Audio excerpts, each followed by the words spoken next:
everybody, welcome back to Instant Pot with Poonam. We're continuing with the Back to Roots series. We're going to be doing a cauliflower potato saag. And this is one that you can pair part of a full meal, Gujarati meal, with what we call dal bhat, which is the saag, and then the rotli, and then we have rice and dal, and so we have all that with raita.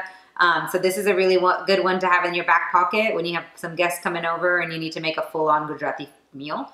It's also one of my husband's favorites, so this is going to be a really fun dish to show you, and it's really quick, so I think that you'll really enjoy it.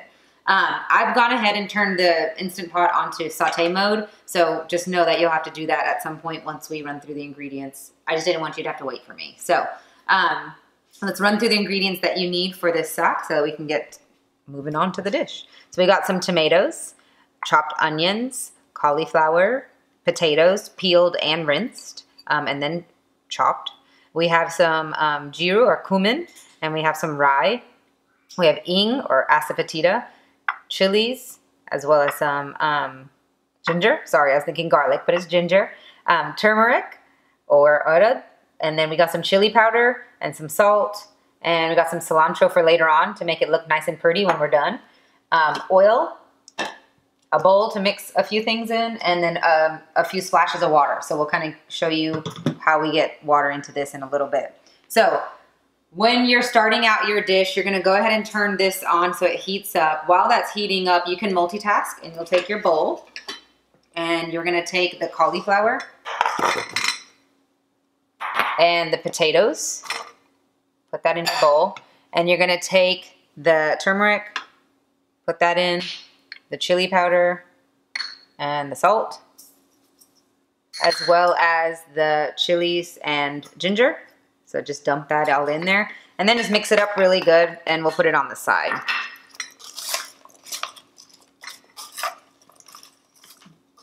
All right, so we mixed all that up. Your potatoes will probably coat faster with the turmeric than your cauliflower, and that's totally fine.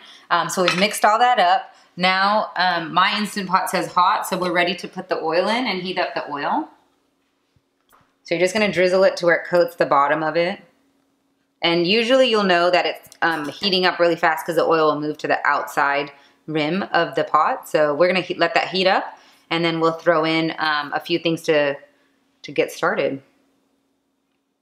Alrighty, so the oil heated up, and you'll know that it is because you'll actually smell the fragrance of the oil when it's done. So go ahead and dump the jiru and the rye and give it, just kind of stir it into the oil and stand back away from it. And if you want to cover it, then you can also do that. Once you throw in that, you're going to throw in your asafetida and just let it sit there for a sec.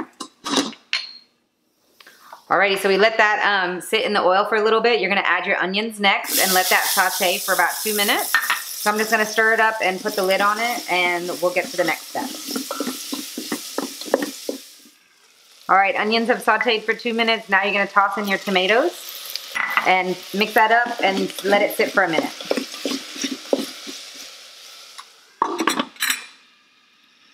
Alright, tomatoes have been sauteing for a minute. Now you're going to take the mixture that you did. Oh, I forgot about this. They hold your lid. So you're going to take the mixture that you had and just kind of dump it into the pot. Oops, lost a potato. And then you're just going to do a few splashes of water. Not too much, just a little bit.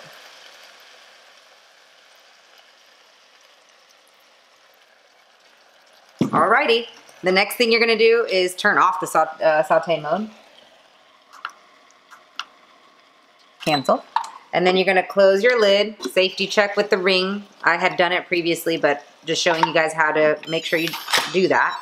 Close your vent. And then when you come over to your Instant Pot, you're going to hit where is that button? Pressure cook button. I'm on the 3-quart, so I'm missing my manual button. And then you're going to make sure and change the pressure level. So you're going to just hit this pressure level to low, and you're going to scroll down, and this is only going to need to be cooked for 2 minutes. So it's on 2 minutes, on low, on pressure cook. And as soon as the timer goes off, you're going to quick release, and we're going to get to show you what that looks like. Okay, everyone, so the timer went off, 2 minutes. Remember, you have to take the steam out really quick because you don't want the cauliflower to get too mushy. So I've gone ahead and taken the steam out, and we're going to open up the lid, and it smells so good. But you'll know that the saag is done whenever the potatoes are easy to cut through, as well as the cauliflower kind of breaks apart when you put your spoon through it. And so now you're ready to serve this up. Remember, you can eat this with rice, dar bhat. You can reference the dar video to help you make some dar, as well as the rice video. So look at that, like so quick, not too hard, not too many pots, really simple, and you're good to go with some cauliflower saag. And then you can also add some cilantro to make it look nice and pretty. I hope you enjoyed that. Try it out, show us some pictures, and hope you have a good Guju meal with some cauliflower saag. Thanks for watching our Back to My Roots series. And with the cauliflower saag, you can actually pair. To the left, you'll see a rice video and a dar video. You can kind of pair all that together and make a good meal. Make sure you look below for that red and white subscribe button. It's free, push it so you can see our past videos and future videos for always for you to reference, as well as our website for all recipes and amounts to the exact T so you know how to make everything.